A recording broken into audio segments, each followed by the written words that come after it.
সবাইকে শুভ সন্ধ্যা। সকলে কেমন আছেন? বিবেকের তাড়না থেকে কিছু কথা বলার জন্য আজকে একটু ভিডিওতে আসলাম। আসলে কথাগুলো বলা খুবই প্রয়োজন। দেখলাম যে সকলেই যদি আমরা মুখ বন্ধ করে থাকি তাহলে সত্য কথাগুলো কে বলবে? দুই একটা কথা বলার দরকার মাঝে মধ্যে।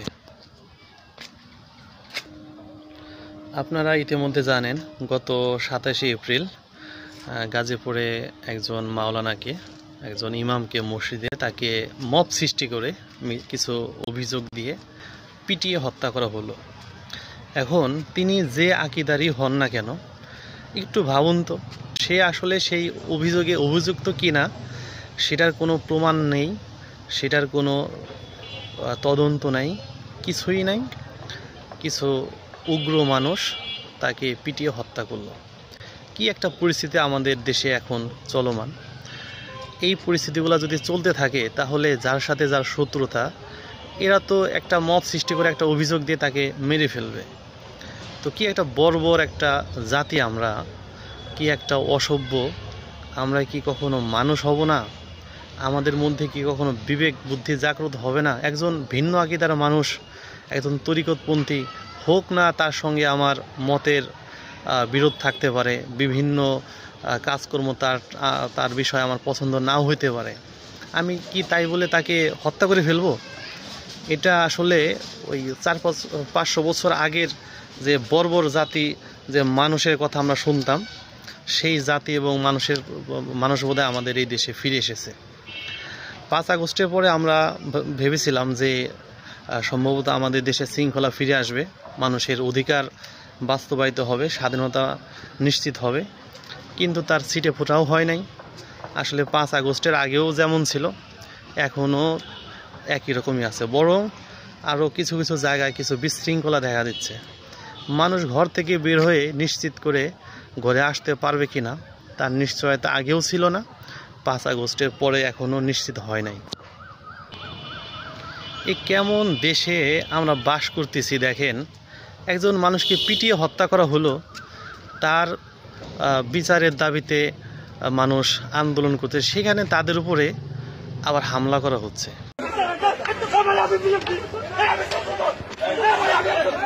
আমরা পুলিশের পাশাপাশি বাংলাদেশ জামাত ইসলাম রুখে দাঁড়াইছি, ইনশাআল্লাহ রুখে দাঁড়াবো। নারায়ণ তাকবীর, আল্লাহু আকবার। এখনও আমাদের দেশে হত্যার জন্য বিচার চাইতে হয়, আন্দোলন করতে হয়, অবরোধ করতে হয়। তাহলে আমরা কি আসলে এখনও স্বাধীন হতে পারছি কি না? সবসময় এই প্রশ্নটা আমাদের মধ্যে ঘুরপাক খায়। কোথাও যদি কোনো হত্যাযজ্ঞ ঘটে, তাহলে যদি তাদের পরিবার থেকে কেউ মামলা না করে, পুলিশ বাদী হয়ে তাদের পক্ষে পুলিশ বাদী একটা মামলা হয় সাধারণত, কিন্তু এখানে পরিবারের পক্ষ থেকে মামলা করতে গেলেও পুলিশ সেই মামলা নেয়নি। কে বা কাদের চাপে?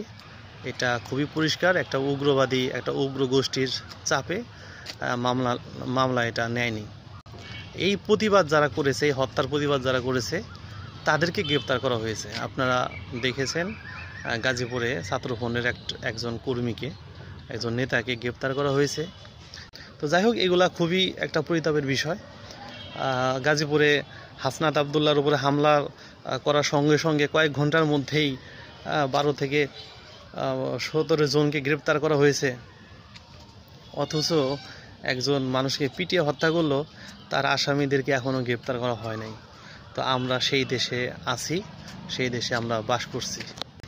এই মব সৃষ্টি করে যারা হত্যাযোগ্য, বিচার বহির্ভূত হত্যাকাণ্ড যারা ঘটাচ্ছে, এটা যদি বন্ধ না হয়, মানুষ তো এরকম হইতে থাকলে আইন নিজের হাতে তুলে নেবে। কারণ পুলিশ যদি মানুষের নিরাপত্তা নিশ্চিত না করতে পারে, তখন মানুষ নিজেরাই তাদের নিরাপত্তা নিশ্চিত করতে যাবে, আর তখনই একটা বিশৃঙ্খলা ঘটবে। এরকম পরিস্থিতি চলতে থাকলে আসলে এই দেশে বসবাস করাটা খুব দুরূহ হয়ে যাবে। সবচেয়ে আশঙ্কার বিষয় হচ্ছে এই ধর্মীয় দলগুলোর মধ্যে যে বিভেদ এখন চরম পর্যায়ে।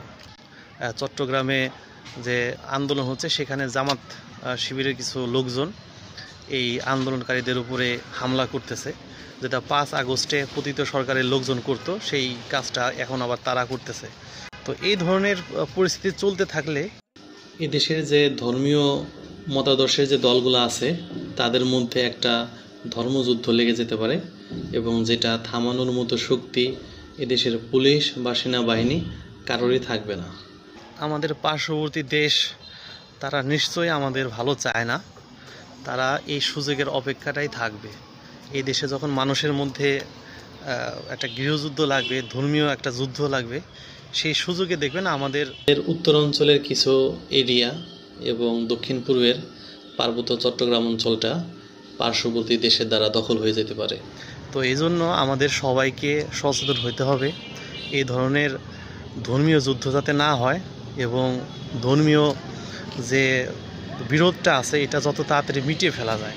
মানুষ যেখানে চাঁদে যাচ্ছে, বিভিন্ন টেকনোলজি নিয়ে গবেষণা করতেছে, আর আমাদের দেশে আমরা গবেষণা করতেছি কে কওমি, কে জামাত, কে তরিকত, কে আহলে সুন্নাহ, কে হাত উপরে বাঁধবে নাকি নাভির উপরে বাঁধবে, কে বিলাত পড়বে, কে পড়বে না। তো এই ফতোয়াবাজি কাফের, কে কাকে কাফের বলবে, এইগুলা নিয়ে আমরা আছি। তো কিভাবে আমাদের মধ্যে একটা বিশৃঙ্খল পরিস্থিতি সৃষ্টি করে একটা যুদ্ধ লাগিয়ে দেওয়া যায়, এই পরিস্থিতিগুলা কিছু মানুষ বাহিরের উস্কানিতে এই কাজগুলো করতেছে। তো আমাদের এখনই সবাইকে এই বিষয়ে সচেতন হইতে হবে, না হলে আমাদের এই দেশের সার্বভৌমত্ব ক্ষুণ্ণ হয়ে যাবে। এটা নিশ্চিত থাকেন, আমরা যে কথাগুলো যে সংখ্যাগুলো করতেছি আমাদের এই দেশের সার্বভৌমত্ব ক্ষুণ্ণ হবে, এটা নিয়ে কোনো দ্বিধা নেই। যদি আমাদের এই দেশের মানুষের মধ্যে যদি এরকম বিভেদ সৃষ্টি হয়ে যায়, এবং সেটা এত চরম পর্যায়ে গেছে বর্তমানে, এখন এই যাদেরকে পিটিয়ে এরকম হত্যা করা হলো তারা যদি সংগঠিত হয়, তাহলে আপনি দেখবেন যে এই দেশের এই যুদ্ধ থামানোর মতো শক্তি এই দেশের কোনো প্রশাসনেরও থাকবে না, সেনাবাহিনীরও থাকবে না।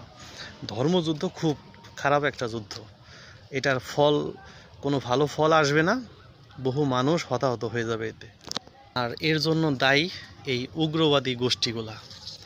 আর একজন তাদের ধর্মটা পালন করুক, তার মত থাকতে পারে, ভিন্ন মত থাকতে পারে, সে তারটা করুক, আমি আমারটা করি, যার যারটা শেষই করলে তো আর কোনো বিভেদ থাকে না। এই শিরক বেদাত, এই শিয়া সুন্নি, এই জামাতি তরিকতি, এই ধরনের বিভেদ তৈরি করে, এই ধরনের ট্যাগ লাগিয়ে আমরা যেন আর এই বিরোধটাকে সামনে না আগাই। সবার বিচার নিশ্চিত হোক, এবং এই হত্যাকাণ্ডের সঙ্গে রইসুদ্দিনের হত্যাকাণ্ডের সাথে যারা জড়িত তাদের বিচার হোক। এখানে সরকারের ভূমিকা খুবই নাজুক। মনে হচ্ছে দেশে কোনো সরকার নাই, দেশে কোনো আইন নাই, কোনো বিচার ব্যবস্থা নাই, কিছুই নাই। মনে হচ্ছে একটা ভঙ্গুর রাষ্ট্র, একটা ব্যর্থ রাষ্ট্রে আমরা বাস করতেছি। যাই হোক, প্রশাসনের টনক নড়ুক, সরকার দৃষ্টি দেখ, সবাই ন্যায় বিচার পাক, এই কামনায় শেষ করছে আজকের ভিডিও। এবং সমাজের মধ্যে বিভেদ সৃষ্টি হয়, বিরোধ সৃষ্টি হয়, এই ধরনের কথা বলা থেকে সবাই আমরা বিরত থাকি। যার যার ধর্ম সেই পালন করুক, যার যার মত পথ নিয়ে সেই থাকুক, যার যারটা নিয়ে শেষে থাকলে আর কোনো বিরোধ থাকবে না। তো আশা করি সকলে এটা প্র্যাকটিস করবেন, এবং আমরা সকলে মিলে যাতে একটা শান্তিপূর্ণ সহাবস্থানে আমরা থাকতে পারি, সেটা যার যার অবস্থান থেকে চিন্তা করবেন। ঠিক আছে, ধন্যবাদ সবাইকে। সন্ধ্যা লেগে যাচ্ছে, সকলে ভালো থাকেন, আল্লাহ হাফেজ।